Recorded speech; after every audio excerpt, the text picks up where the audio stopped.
Nós tomamos nota, e semana passada nós falamos um pouco disso aqui, de 14 luna, como ministro de março 2025, até com mei, uma luna passada, e ministro aqui de 14 luna, a fazer 15 viagens para trabalho, 15 dias. Nada contra o ministro da viagem, pero não vem com nenhum resultado concreto. E nós vamos repassar documento que nós saímos no parlamento. Banda de jet privado que ela viaja dentro, o caso aí não está resolvido ainda, o ministro vai Corsou, vai o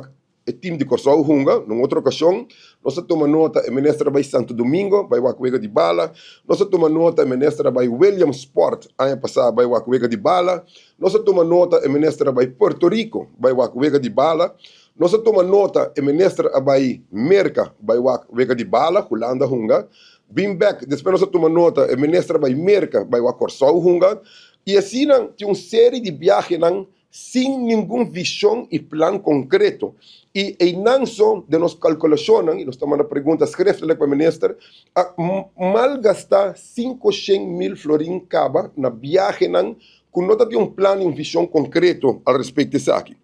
E nós tomamos nota de que mesmo de 4 para 5 luna, o ministro está com campanha de investigação,